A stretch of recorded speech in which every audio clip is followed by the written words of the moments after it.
Our application is called Backwoods. The key functionality is the ability to create trips by placing markers on a map, then saving those trips and sending them to your friends and families so they can check to see if you've arrived at your destination safe and on time. Once you sign in, you can create a trip by pressing the big blue Add a Trip button. You name the trip, add in a start date and end date, then press Add to begin adding markers on the map. In the marker dialog, you'll name each marker, set an ETA date and time, then click on the map to place the actual marker. Once all of that is done, you can press Save Location and it'll get saved to the trip. Continue to do that for all of the markers you want on your trip. If you make a mistake, you can click the Remove button and it'll delete the selected marker. When you're done creating your trip, click Save Trip at the top right and it'll save your trip into our database. From here, you'll be redirected to the trip view so you can see a list of all your trips. You can click on a trip to view a map of that trip with its markers and ETAs, or you can click on the Archive button on each trip to send it to your trip archive. In the archived view, you can see any of your archived trips or a message that shows that there aren't any archived trips. In the billing view, you can enter your payment info and give us your money via a subscription. In Account, you can change your password if you ever need to. An important feature in Backwoods is that you're able to share your trip with anyone that you'd like to.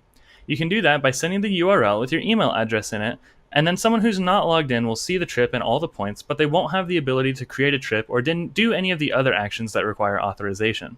In case you make a mistake, there are error pages, in case you enter a bad URL, or the user you're looking at hasn't saved any trips yet.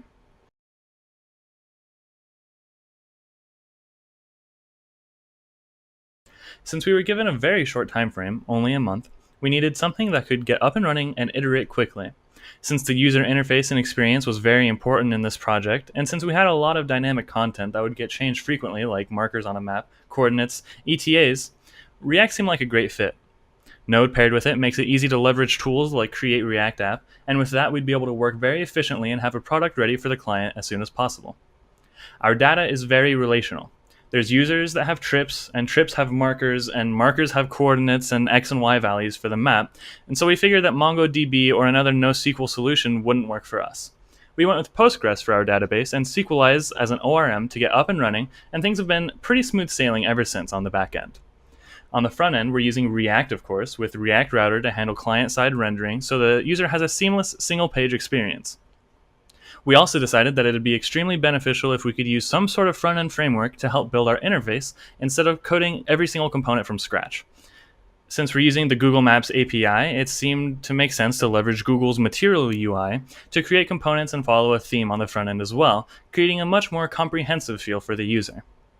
Similar to every other group, we used Trello and GitHub issues to keep track of our team and make sure everyone was assigned tasks and had things to do every day. We'd also have regular pair or group programming sessions, stand-ups once or twice per day to discuss progress, blockers, and accomplishments, and code reviews on every pull request. Thanks for watching, and remember to wander safely.